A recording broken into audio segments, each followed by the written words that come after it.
ये बात है जब दूसरा विश्व युद्ध लगा हुआ था और हम जानते हैं कि जर्मनी में उस समय हिटलर रूल कर रहा था और जितने भी गैर नाजी थे, यानी जो कि उसकी जाति के लोग नहीं थे, वो उनको एक कंसंट्रेशन कैंप होते थे उसमें फेंक देता, उसमें डाल देता था, उन्हें मारता था, खत्म कर देता था, बिल्कुल भी दया नहीं करता था। और उसी कंसंट्रेशन एक कैंप था जहां पर अपराधियों को रखा जाता है। दो बहनें आई, उन दोनों बहनों में से एक का नाम है कोरी टेन बूम और दूसरी का नाम था बेस्टी टेन बूम। ये दोनों बहनें विश्वासी थी, बाइबल को पढ़ने वाली थी, मसीह के पीछे चलने वाली थी। ये दोनों बहनें जब इस कैंप में आई जहां पर दुख, पीड़ा, तंगी के सिवाय कुछ नहीं है, जैसे ये दोनों बहनें अभी यंग हैं, जवान हैं, बिल्कुल जवान हैं, जब इस कैंप में आई, देखने लगी तो कोरी टेन बूम जो बड़ी बहन थी वो देखकर कहने लगी, हम इस कैंप में कैसे रहेंगे, हम इस कैंप में कैसे जिंदगी गुजारेंगे, इतनी गंदगी है यहां पर, इतने सारे लोगों के बीच ऐसे खड़े होकर रहना है, और यही नहीं बहुत सारा मच्छर है और हां बहुत सारी मक्खियां हैं, तो यहां तो कोई आना पसंद भी नहीं करेगा, हम कैसे रहेंगे यहां पर। और वहीं उसकी दूसरी बहन का जवाब आता है कि हम रहेंगे जैसे परमेश्वर ने चाहा है कि हम रहें। आमीन। तो वो कहते कि जैसे परमेश्वर ने चाहा हम रहें। तो वो बोली परमेश्वर ने कैसे कहा है? बोली हम परमेश्वर ने हमारे साथ सुबह ही तो बात करी थी कि हमें कैसे रहना है। बोली क्या मतलब आपका? बोली याद कर जो सुबह वचन हमने पढ़ा था।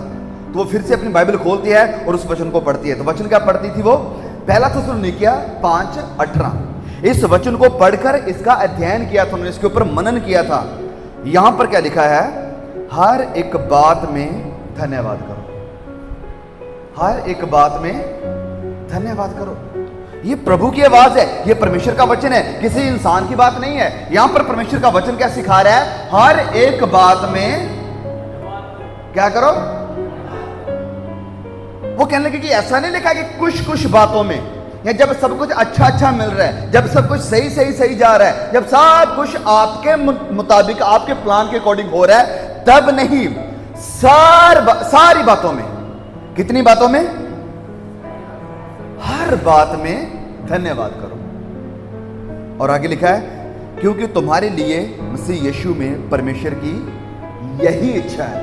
परमेश्वर की क्या इच्छा है? बहुत से जवान कहते हैं भैया मुझे नहीं पता परमेश्वर की मेरी जिंदगी के लिए क्या इच्छा है। क्या इच्छा प्रभु की? कि हम हर परमेश्वर का क्या करें? धन्यवाद करें। हर बात में परमेश्वर का धन्यवाद करो। परमेश्वर की यही इच्छा है तुम्हारे लिए।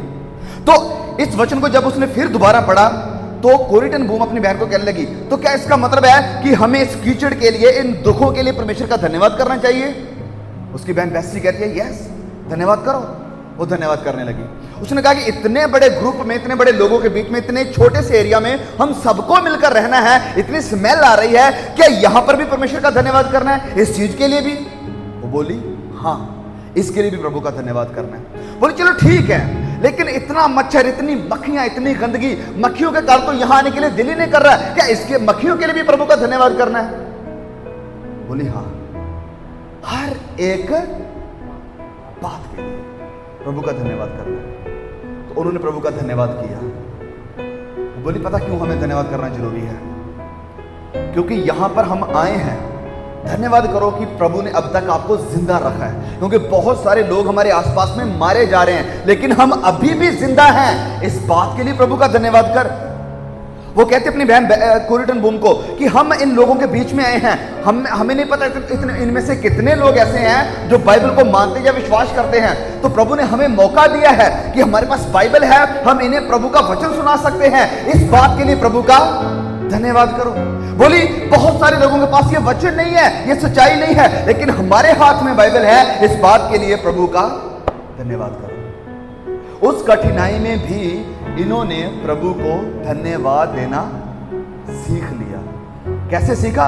ये इच्छा कहां से आई? ये पता कहां से चला? या ये बात कहां से आई उनके विचार में कि हर बात में धन्यवाद देना है? कहां से आई थी? कहां से मिली थी ये प्रेरणा? यहां से। क्योंकि इसको पढ़ा था सुबह। कितने लोगों ने सुबह से पढ़ा है?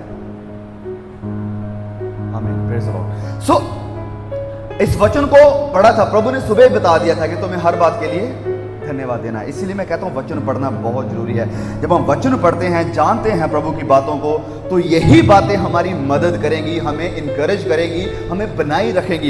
इसलिए वो बहनें प्रभु को हर एक चीज में, हर एक बात में धन्यवाद देना शुरू कर देती हैं, हर एक बात में। इस बात को हमेशा याद रखो, प्रभु की, परमेश्वर में हमारे लिए यही इच्छा है कि हम हर एक बात में क्या करें?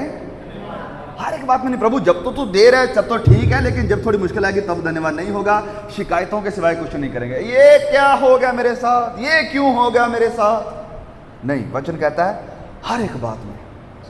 मुश्किल है, लेकिन अगर हम वचनों में परिपक्व हैं, वचनों में मजबूत हैं, विश्वास में स्ट्रांग हैं कि पिता हमारे साथ है, पिता हमारे पास है, तो हम धन्यवाद करेंगे। नो, प्रभु यीशु की बातों में से लेगा और तुम्हें सिखाएगा पवित्र आत्मा। आइए प्रभु की बातों में आते हैं, उसी स्टडी को कंटिन्यू करते हैं जहां से हमने कल छोड़ा था। मत्ती अध्याय कहां से पढ़ रहे थे? 6 से। मत्ती अध्याय 6। तो जहां छोड़ा था वहां से हम कंटिन्यू नहीं कर पाएंगे, क्योंकि बहुत सारे हिस्से हैं इस जिसे कहा जाता है पहाड़ी उपदेश है, सरमन ऑन द माउंट है। इसमें बहुत सारे ऐसे ऐसे वचन 5 से शुरू होता है और 7 में आकर खत्म हो रहा है। तो यहां पर प्रभु की बहुत गहरी शिक्षा है, लेकिन हम सारा कवर नहीं कर पाएंगे, कर नहीं पाए हैं, क्योंकि उतना समय नहीं था हमारे पास, हम कंप्लीट स्टडी कर पाते। इसके लिए बहुत लंबा समय चाहिए होगा, लेकिन फिर भी जितना हम कर सकते हैं, जितना प्रभु की बातों से लेकर सीख सकते हैं, उतना जरूर सीखेंगे। तो कल हम 6 से सीख रहे थे प्रभु यीशु के बारे में, जो वो बताते हैं प्रार्थना को लेकर कि प्रार्थना कैसे होनी चाहिए। तो अब हम थोड़ा आगे आ जाएंगे, सीधा वचन 25 में। तो प्लीज मैं चाहता हूं कि अगर कोई पढ़ सकता, नहीं मैं पढ़ूंगा सभी के लिए ताकि सभी को आवाज सुनाई दे। सुने, वचन 25 से शुरू करूंगा और 30 तक पढ़ेंगे। लिखा है यहां पर, इसलिए मैं तुमसे कहता हूं कि अपने प्राण के लिए ये चिंता ना कर। चिंता, अपना उंगल ऊपर कर रहे हैं, कितनी बार ये दोहराया जाएगा? एक बार हो गया। चिंता ना कर कि हम क्या खाएंगे, क्या पिएंगे, और ना अपने प्राण के लिए कि क्या पहनेंगे। क्या प्राण भोजन से और शरीर वस्त्र से बढ़कर नहीं? आकाश के पंछियों को देख, वह ना बोते, ना काटते, ना खत्तों में बिटोरते, फिर भी तुम्हारा स्वर्गीय पिता उनको खिलाता है। क्या तुम उनसे अधिक मूल्यवान नहीं हो? तुम में से कौन है जो चिंता करके, दूसरी बार, अपनी आयु में एक घड़ी भी बढ़ा सकता है? और वस्त्र के लिए चिंता क्यों करते हो? जंगल के शोषणों पर ध्यान करो कि वह कैसे बढ़ते और ना परिश्रम करते, ना काटते। तो भी मैं तुमसे कहता हूं कि सुलेमान भी अपने सारे वैभव में उनमें से किसी के समान वस्त्र पहने हुए ना था। इसलिए जब परमेश्वर मैदान की घास जो आज है कल भाड़ में झोंकी जाएगी ऐसा वस्त्र पहनाता है, तो हे अल्पविश्वासियों, तुमको वह इससे बढ़कर क्यों ना पहनाएगा?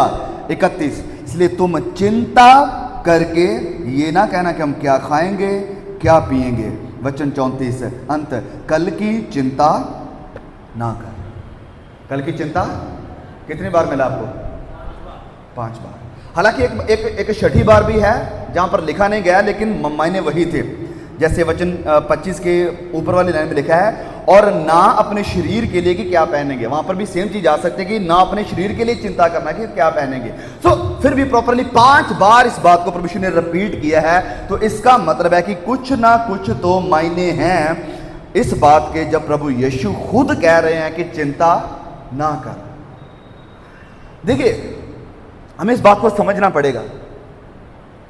चिंता ना करने के लिए ऐसा नहीं है कि हमारी लाइफ परफेक्ट होनी चाहिए, कि सब कुछ मिल गया है, सब कुछ टेबल पर है, सब कुछ घर में है, बच्चे बढ़िया सेटल हो गए, बैंक में बैलेंस है, घर में सब कुछ है, शरीर अच्छा है, सब कुछ है, तो ही हम चिंता रोक सकते हैं। नहीं, चिंता ना करने का मतलब ये नहीं है, या अंदर शांति रखने का मतलब ये नहीं है कि हमारी जिंदगी में ट्रबल्स नहीं है, संघर्ष नहीं है, मुश्किलाएं नहीं है, मुश्किलात नहीं है। जैसे कोरिटन बूम और उसकी बहन बेस्टी बूम, वो शांति में थे, वो चिंता नहीं कर रहे थे। क्यों नहीं कर रहे थे? ऐसा नहीं कि उनके पास मुश्किल नहीं है, परेशानी नहीं है, सब कुछ उथल पुथल है, सब कुछ गड़बड़ी से भरा हुआ है, लेकिन चिंता नहीं है। कितने लोगों को बात समझ में आ रही है? तो प्रभु यीशु भी जानते हैं कि हां लाइफ इजी नहीं होने वाली, लेकिन फिर भी इन सब के बीच में मैं कहता हूं कि चिंता ना कर। अब जब बात आती है चिंता की, तो बहुत सारे अलग अलग विषय हैं जो हमारी चिंता का कारण बनते हैं समाज में रहते हुए, लेकिन सबसे टॉप पॉइंट कौन सा है जिसके लिए हम चिंता करते हैं? कौन सी बड़ी चीज के लिए? सबसे बड़ी हमारी चिंता है पैसे को लेकर, क्योंकि उसी से सबकी शुरुआत होती है। कपड़े नहीं हैं, कपड़े किससे आएंगे? पैसे से। बच्चों की पढ़ाई करवानी है, कैसे होगी? पैसे से। खाना नहीं है, खाना कहां से आएगा? पैसे से। अच्छा, इधर से उधर जाना है, कैसे जाएंगे? पैसे से। हर चीज घुमा फिरा के कहां पर आकर खत्म होती है? पैसे पर। और आपको बताना चाहता हूं कि ये जो बात प्रभु यीशु कह रहे हैं मत्ती 6 में, इसका कॉन्टेक्स्ट, इसका संदर्भ भी किसको लेकर है? पैसे ही को लेकर है। तो प्रभु यीशु आपको और मुझे पैसे के विषय में ही कह रहे हैं कि चिंता मत कर। चलिए वचन 24 को पढ़ते हैं। वचन 24 में ऊपर क्या लिखा है, ये बात शुरू करने से पहले 24 में लिखा है, कोई मनुष्य दो स्वामियों की सेवा नहीं कर सकता, क्योंकि वह एक से बैर दूसरे से प्रेम रखेगा, या एक से मिला रहेगा और दूसरों को तुच्छ जानेगा। तुम परमेश्वर और धन दोनों की सेवा नहीं कर सकते, नहीं कर सकते। तो कॉन्टेक्स्ट क्या है?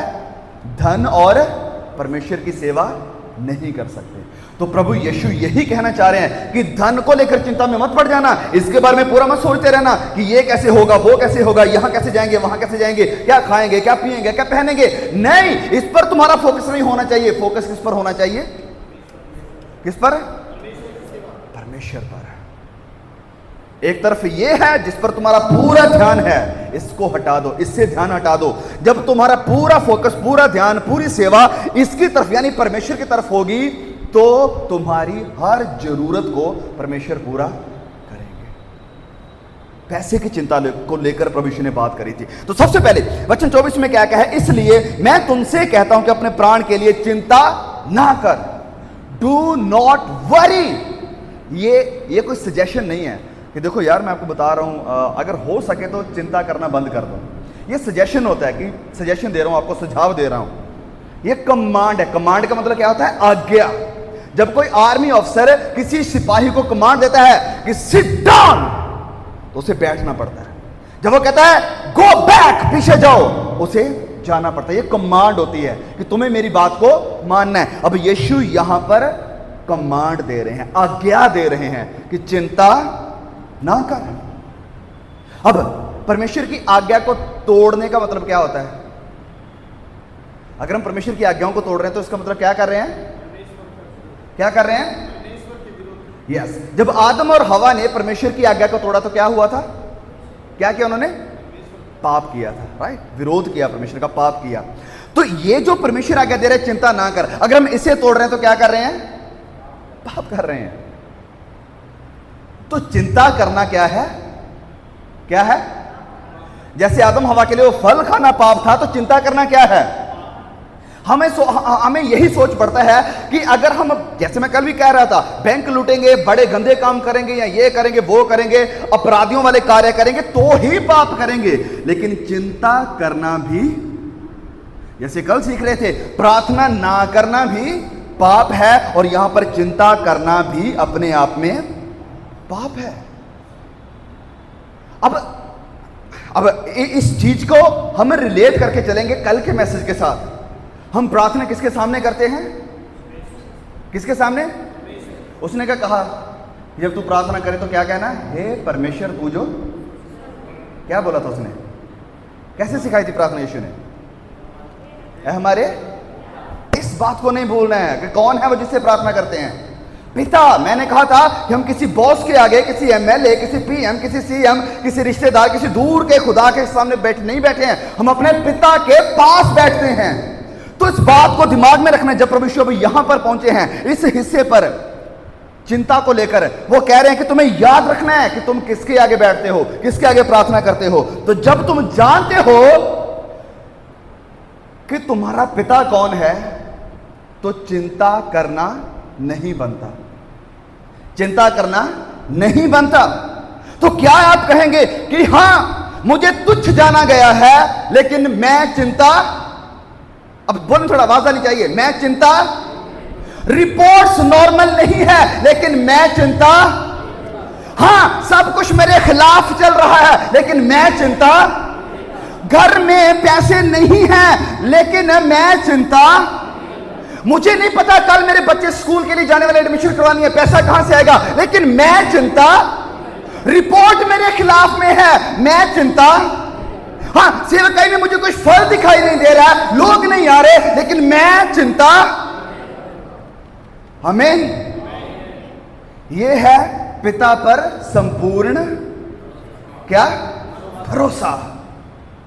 क्या आपके बच्चों को चिंता होती है कि पता नहीं रात को रोटी मिलेगी कि नहीं मिलेगी? क्या उनको चिंता होती है? नहीं होती है। क्यों नहीं होती है?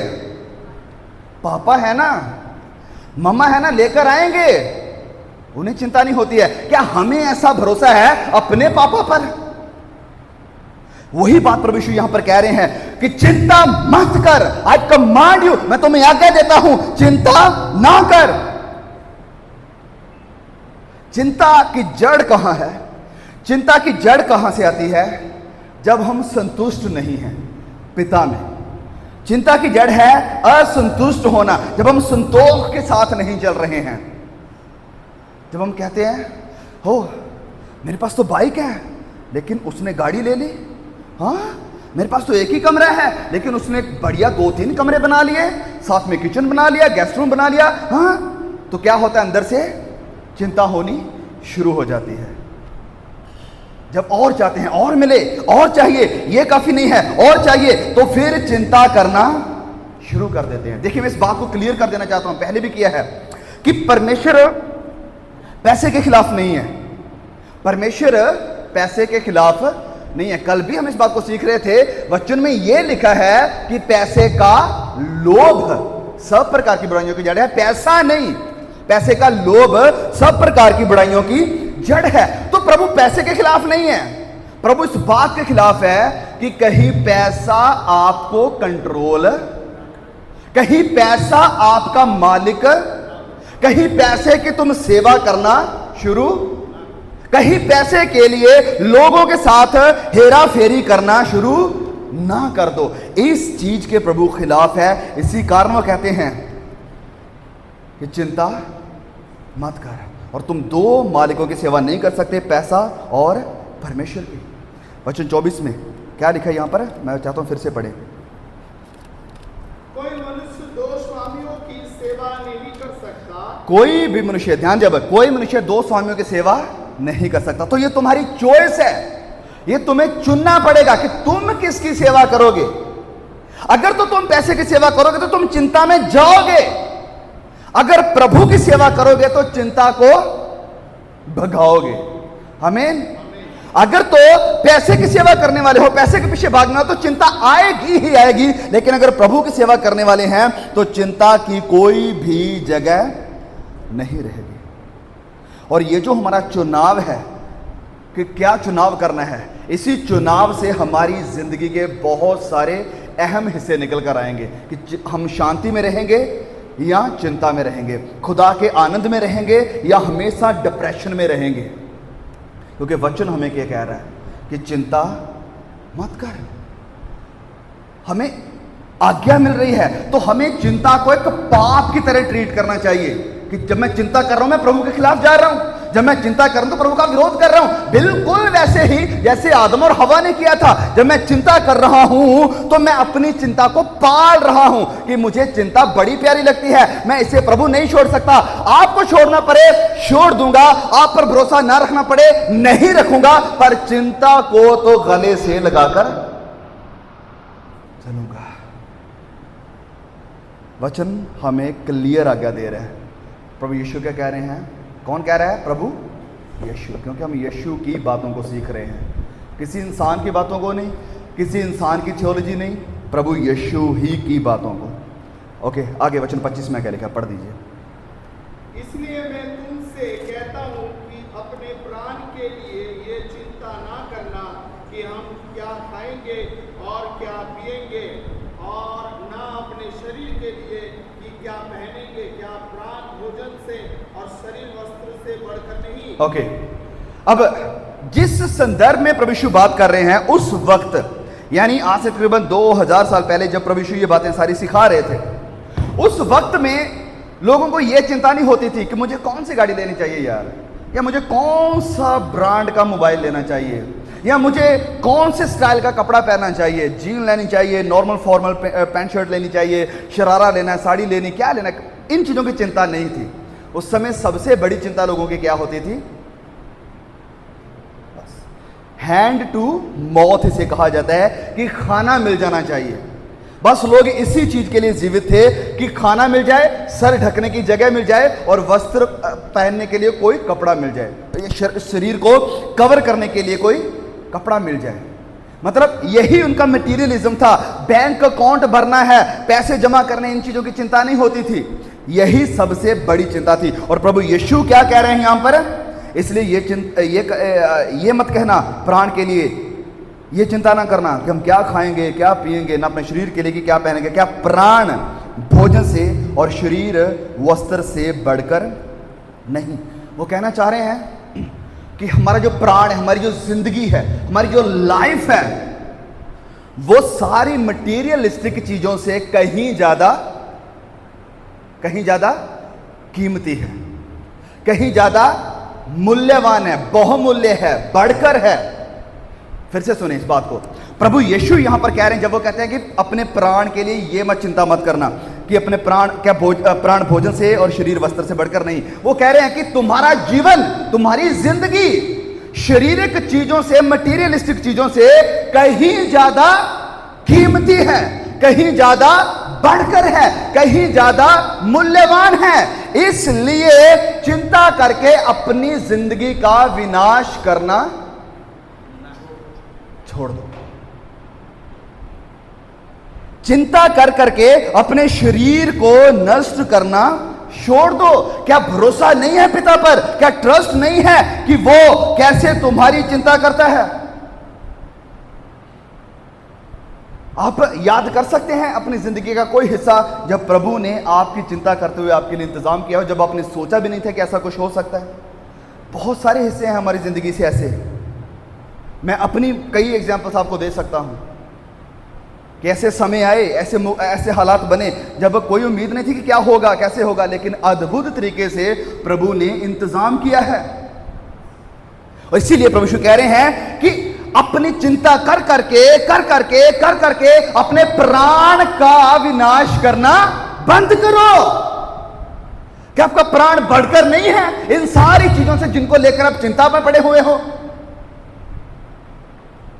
ओके, वचन 26 को पढ़ दें। आकाश के पक्षियों को देखो, आकाश के पक्षियों को देखो, बिना बोते हैं।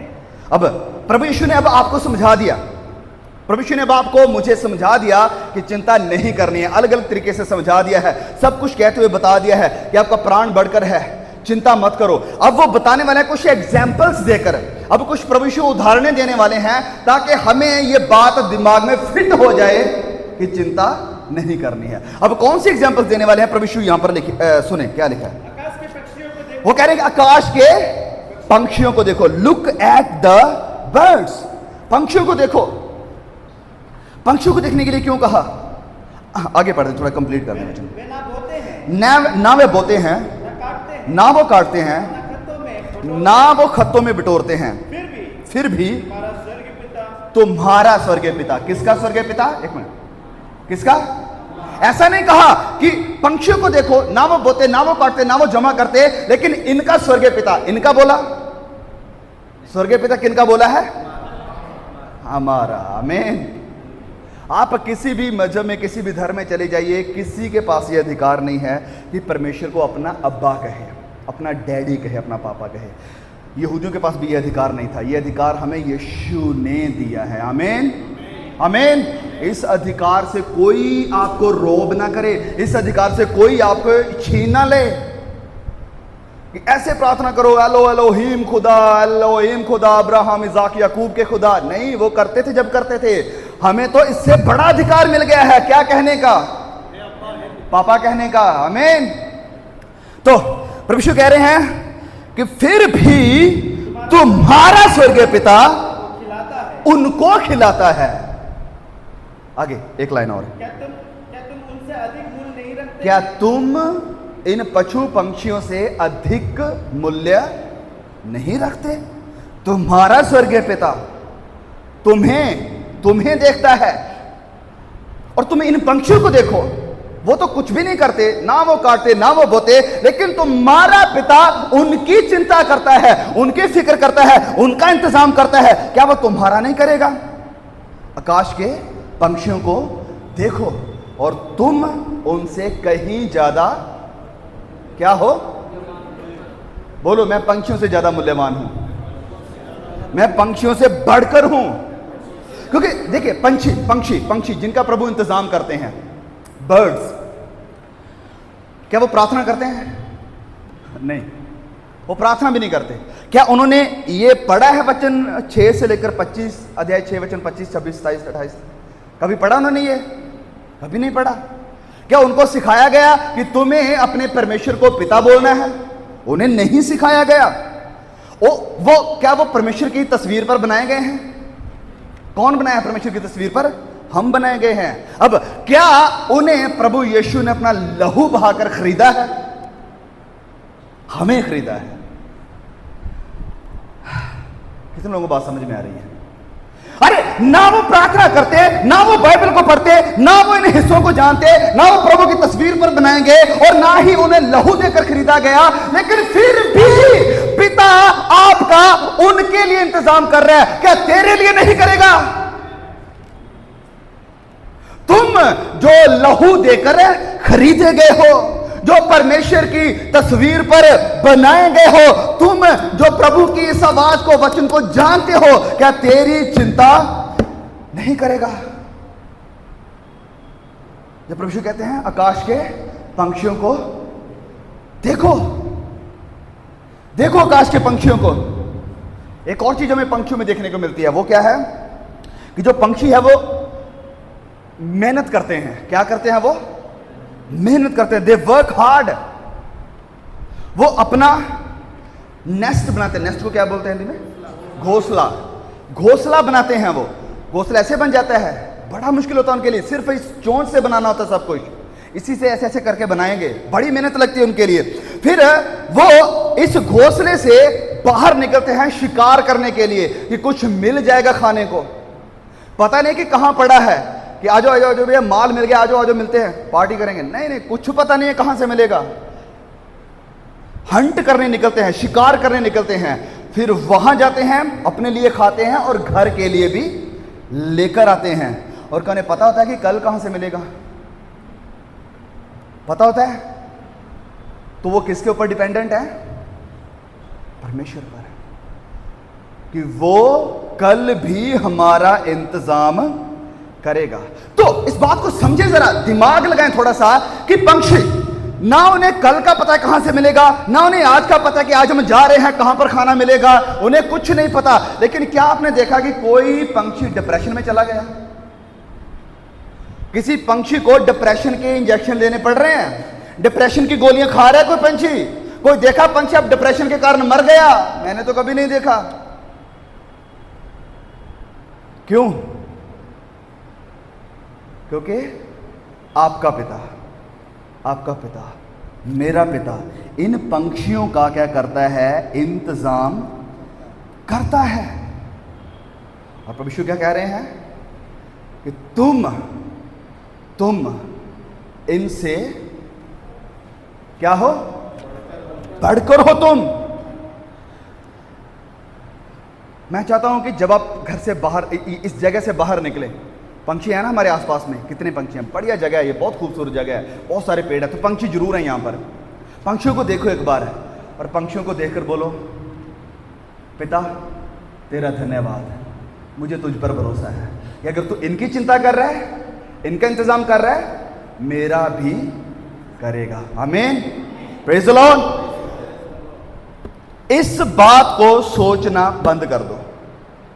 सुने, इस बात को सोचना बंद कर दो कि परमेश्वर को, जो कि आपका पिता है, पंक्षियों से ज्यादा फिक्र है, आपकी नहीं है।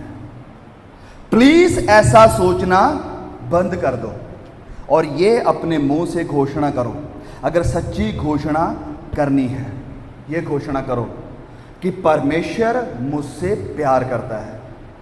बोले, परमेश्वर मुझसे प्यार करता है और मैं पंक्षियों से बढ़कर हूं। वो मेरी हर जरूरत को पूरा करेगा, वो मेरा इंतजाम करेगा। ऐसे कितने आपको अपनी जिंदगी के किस्से बता सकता हूं जहां पर जगह जगह प्रभु ने मेरा इंतजाम किया जब मैंने सोचा भी नहीं था। अब पिछले साल की बात है, जब हमारा बेटा होने वाला था जेरन, जब उसको पैदा होने से पहले जब मेरी वाइफ प्रेग्नेंट थी, तो हमने टेस्ट करवाने के लिए जाना था। मंथली चेकअप होता था, तो उसमें कुछ पैसे लगते थे, कुछ दवाइयां लेकर आनी होती थी। अकाउंट में सिर्फ 50 या 60 रुपए थे। रात की ये बात है, हम सोच रहे थे, फिर हमने प्रार्थना करनी शुरू की कि प्रभु हमें नहीं पता कहाँ से इंतजाम होगा या सुबह कैसे जाएंगे, क्योंकि कल मिलना, टेस्ट कराना जरूरी है, चेकअप के लिए जाना जरूरी है और मेडिसिन भी खत्म हुई है, लेकर आनी पड़ेगी। सुबह होते ही मैंने फोन पर मैसेज देखा कि इतने पैसे तुम्हारे अकाउंट में आ गए हैं। 1,00,000-2 लाख नहीं आया, लेकिन जितना चाहिए था उतना प्रभु ने दे दिया। यह है टाइम टू टाइम जरूरत को प्रभु पूरा करना। तो मुझे कभी भी चिंता नहीं होती है जब बैंक में कुछ नहीं है, जब पैसा कुछ नहीं है, क्योंकि मुझे भरोसा है, मुझे विश्वास है अपने स्वर्गीय पिता पर कि वो अहम समय पर मेरी जरूरत को पूरा, आमीन। चिंता कहता है ना कर, वो कहता है चिंता ना कर। वचन 27 को पढ़ दें। तुम में कौन है? अब इधर देखें एक बार। आप में से हो सकता है कोई ये सारी बातों को सुनने के बाद यीशु ने जो कह दिया कि चिंता मत कर, क्या आपका प्राण वस्त्र से, खाने पानी से ज्यादा बहुमूल्य नहीं है? क्या तुम पंक्षियों से ज्यादा बहुमूल्य नहीं हो? इनसे बढ़कर नहीं हो? पंक्षियों को देखो, अगर उनका इंतजाम कर रहा हूं तो तुम्हारा भी करूंगा। इन सब को सीखने के बाद आप कहें कि मैं तो चिंता करूंगा, मैं तो चिंता करूंगी, तो प्रभु आपको क्या कह रहे हैं? पढ़िए बच्चे। कौन है? अगर चिंता करना चाहते हो तो मुझे ये जवाब दो। प्रभु यीशु कह रहे हैं कि तुम में से कौन है चिंता करके अपनी आयु में, जो चिंता करके अपनी आयु में एक घड़ी भी बढ़ा सकता है? ओके, तुम चिंता करना चाहते हो, कम ऑन, ठीक है, गो ऑन, करो चिंता, करो फिक्र जितना करना है, अपने आप को 2 दुख जितना देना चाहते हो, चले जो डिप्रेशन में जितना जाने चाहते हो। मुझे एक बार बता दो कि कौन है तुम में ऐसा बैठा जिसे चिंता करके कुछ फायदा होने वाला है? कोई हुआ फायदा आज तक चिंता करके? प्रभु पता नहीं कैसे होगा, इतनी महंगाई हो रही है, कहां से पैसे आएंगे, कहां से आटा आएगा, कहां से चावल आएंगे, कुछ पता नहीं चल रहा। और जैसे आपने चिंता करनी शुरू किया और आपके खाता अकाउंट भरने लगा या आपके घर में दाना आने लगा, कभी हुआ ऐसा? इसकी बजाय क्या होगा? हमारा शरीर बिगड़ेगा। मुझ पर नहीं भरोसा, डॉक्टर्स को जाकर पूछ लीजिए। जब हम चिंता में जाते हैं तो अपने शरीर को परेशान कर रहे होते हैं। इसके कारण ब्लड प्रेशर बढ़ सकता है, डायबिटीज हो सकती है, हार्ट अटैक्स आ जाते हैं। क्या करके? चिंता करके। इसलिए प्रभु यीशु कह रहे हैं कि अगर तुम चिंता करना चाहते हो, मुझे ये जवाब दे दो, क्या चिंता करके कुछ फायदा हो सकता है तुम्हारा? चिंता करना होपलेसनेस को दर्शाता है। चिंता करके तुम बिगाड़ोगे अपने आप को, चिंता करके चीजों को और खत्म कर दोगे, चिंता करके तुम और निराशा में चले जाओगे, चिंता करके तुम अपने घर के वातावरण को खराब कर दोगे, तुम्हारा आनंद जाता रहेगा, शांति जाती रहेगी, तुम्हारे बच्चे भी परेशानी का शिकार हो जाएंगे। क्यों? क्योंकि चिंता में आप अपने बच्चों को भी घूरना, उन्हें मारना शुरू कर दोगे। लेकिन लेकिन लेकिन पिता कह रहा है, डोंट डू दिस, ऐसा मत कर, ऐसा मत कर, क्योंकि चिंता करने से तुम्हारी जिंदगी में कोई साल बढ़ने वाला नहीं है, वरन ये कम होने लगेगा। फिर से इस वचन को पढ़ दे, 27। तुम में कौन है जो चिंता करके अपनी आयु में एक घड़ी भी बढ़ा सकता है? तुम में से कौन है जो चिंता करके घड़ी को बढ़ा सकता है? जब हम चिंता करते हैं तो हम यह दिखा रहे होते हैं कि हमें परमेश्वर पर भरोसा नहीं है, हमें पिता पर भरोसा नहीं है। और दूसरी एक और जरूरी बात, हम ये दर्शा रहे होते हैं कि हमारा पिता he is a bad father, वो एक अच्छा पिता नहीं है, उसे मेरी फिक्र नहीं है, वो मेरी परवाह नहीं करता है। इसलिए प्रभु कह रहे हैं मत करो, इससे तुम्हारा नुकसान हो रहा है, तुम्हारा विश्वास कमजोर हो रहा है, तुम्हारा मुझ पर भरोसा टूट रहा है, तुम मुझसे दूर जा रहे हो। चिंता करके तुम कुछ भी पॉजिटिव या अच्छा हासिल नहीं करने वाले हो, अपने आप को कष्ट ही मिलेगा। चिंता करके कष्ट ही दोगे। ओके, वचन 28 को पढ़ दें। और वस्त्र के लिए क्यों चिंता करते हो? वस्त्र के लिए क्यों चिंता करते हो? हाँ, जंगली सोचनों पर ध्यान करो। जंगली सोचनों पर, इंग्लिश में लिखा है look at the lilies of the ground.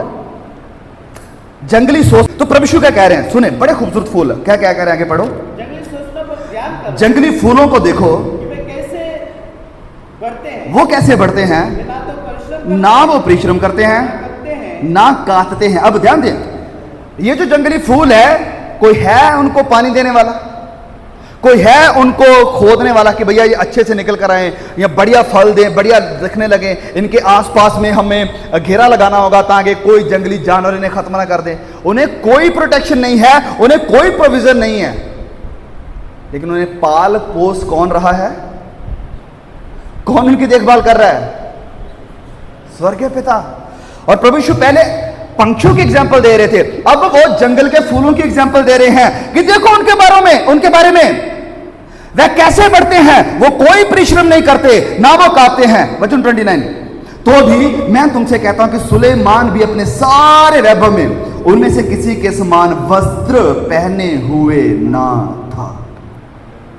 वो कह रहा है कि जो सुलेमान सबसे बड़ा बादशाह था, बड़ी धन दौलत, बड़ी शौहरत थी उसके पास, बड़े महंगे महंगे अच्छे तरह के ब्रांडेड कपड़े पहनता था, लेकिन उसके कपड़े इन फूलों के मुकाबले कुछ भी नहीं थे। और इन जंगली फूलों को ये वस्त्र देने वाला कौन? कौन? बोले जरा, कौन है? मेरा स्वर्गीय पिता। बोलिए, कौन है?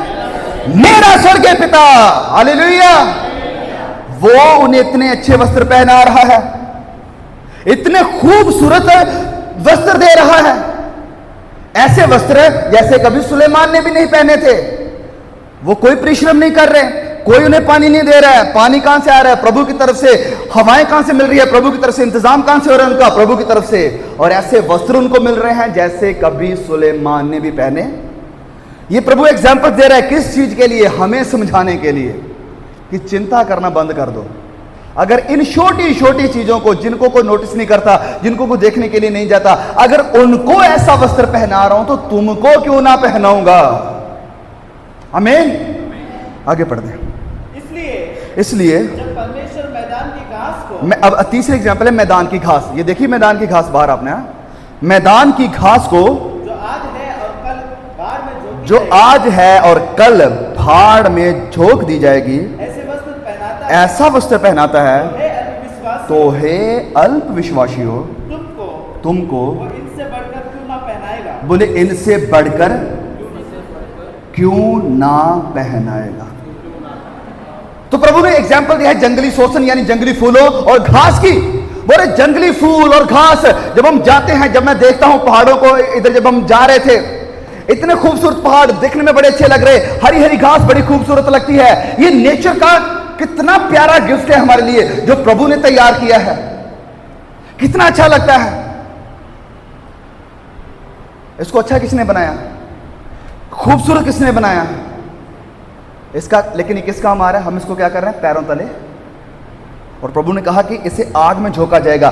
तो अगर इतनी सी मामूली चीजों को, इतनी छोटी छोटी चीजों को जो आज है कल पता नहीं होगी या नहीं होगी, आग में झोंक दी जाएगी, इसे पैरों तले रौंदा जाएगा, जिसे कोई नोटिस भी नहीं करेगा। अगर प्रभु इतना खूबसूरत बना रहा है, अगर छोटी छोटी चीजों की इतनी परवाह कर रहा है, तो क्या तुम उससे बढ़कर नहीं हो? ये बात पहले पंछियों के बारे में कही कि तुम क्या तुम इन सबसे बढ़कर नहीं हो? अब वो कह रहा है घास के बारे में कि क्या तुम घास से बढ़कर नहीं हो? और जब आप बाहर निकलेंगे, घास को देखेंगे, घास पर पैर रखेंगे, तो बोलना, मैं इसे मेरे पिता ने बनाया है, खूबसूरत बनाया है, लेकिन मैं इससे बढ़कर हूं। और जब आप इस बात को समझ जाते हैं, सुने, जब आप इस बात को समझ जाएंगे ना बाहर जाकर, पंछियों को देखकर, घास को देखकर, तो आपको अपने आप के ऊपर हंसी आएगी कि यार इन छोटी छोटी चीज़ों को प्रभु ऐसा बढ़िया बना रहा है, इतना इनका इंतज़ाम कर रहा है। मैं तो उसका अपना बेटा हूँ, अपनी बेटी हूँ, मुझे तो उसने अपने लहू से खरीदा है, मुझे तो वो खुद कह रहा है कि मैं तुम्हारा पिता हूँ। तो कितनी बड़ी मूर्खता थी मेरी कि मैं चिंता कर रहा हूँ, कितना बड़ा मूर्ख हूँ मैं कि मैं चिंता कर रहा हूँ। So worry looks ridiculous when we see how beautifully God has planted grass and flowers. जब हम देखते हैं कि प्रभु ने कितने खूबसूरत तरीके से पेड़ों को, फलों को, घास को लगाया है, तो जो चिंता है वो हमारे लिए मजाकिया चीज बन जाती है। आमीन, आमीन। आगे, इसलिए तुम चिंता करके ये ना कहना हम क्या खाएंगे, क्या पिएंगे या क्या पहनेंगे। ये चिंता मत करना कि कहां से आएगा, कहां से मिलेगा, कैसे मिलेगा, कहां से खाएंगे, कहां से लाएंगे, कहां से पहनेंगे। ये चिंता मत करना। क्यों नहीं करना? आगे पढ़ दो। क्योंकि अन्य जाति लोग इन सब वस्तुओं की खोज में रहते हैं, इन सब वस्तुओं की खोज में, बाकी सारे लोग इन सब चीजों की खोज में रहते हैं। अब ध्यान दे, कॉन्टेक्स्ट क्या था इस पूरे चिंता के हिस्से का? क्या कहा? सिर्फ वचन 24 नहीं है, सिर्फ वचन 24 ही इस चीज का कॉन्टेक्स्ट नहीं है। जब आप थोड़ा और पीछे जाएंगे, प्रभु यीशु धन के विषय में सिखाते आ रहे थे। जैसे वचन 19 में, अपने लिए पृथ्वी पर धन इकट्ठा, इसी शिक्षा का हिस्सा है वो, जहां पर काई बिगाड़ते और चोर चोरी कर जाते हैं, चुराते हैं, परंतु अपने लिए स्वर्ग में धन इकट्ठा करो, जहां ना कीड़ा ना काई बिगाड़ते और जहां कोई चोर सेंध नहीं लगाता, क्योंकि यहां तेरा धन है वहां तेरा मन भी होगा। तो प्रभु धन के विषय में सिखाते आ रहे हैं। और 24 में हमने क्या देखा है? एक तरफ धन की सेवा, दूसरी तरफ परमेश्वर की सेवा। तो प्रभु कह रहे हैं कि जो अन्य जाति लोग हैं, जो बाकी लोग हैं, उनका ईश्वर कौन है? कौन है? धन।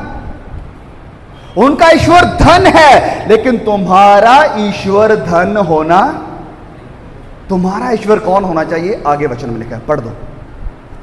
इसलिए हाँ, अन्य जाति इन सब वस्तुओं को खोज में रहते हैं, पर तुम्हारा स्वर्गीय पिता, फिर से, तुम्हारा स्वर्गीय पिता जानता है कि तुम्हें इन सब वस्तुओं की आवश्यकता, प्रभु जानता है कि तुम्हें किन चीजों की आवश्यकता है। इसलिए पहले तुम परमेश्वर के राज्य, इसलिए तुम धन देवता की खोज ना करो। किसकी खोज करो? किसकी? परमेश्वर के राज्य की, परमेश्वर के राज्य की और उसके धर्म की। परमेश्वर के राज्य के, परमेश्वर के राज्य का मतलब क्या? कल रात हमने इसके बारे में खूब सीखा है, तो मुझे नहीं लगता इन बातों को मैं रिपीट करना चाहूंगा। परमेश्वर का राज्य मेरी जिंदगी में, मेरे घर में, मेरे परिवार में, मेरे समाज में, मेरे देश में, इस बात की प्रार्थना करना। किस बात के लिए प्रार्थना नहीं करना है? धन दौलत के लिए।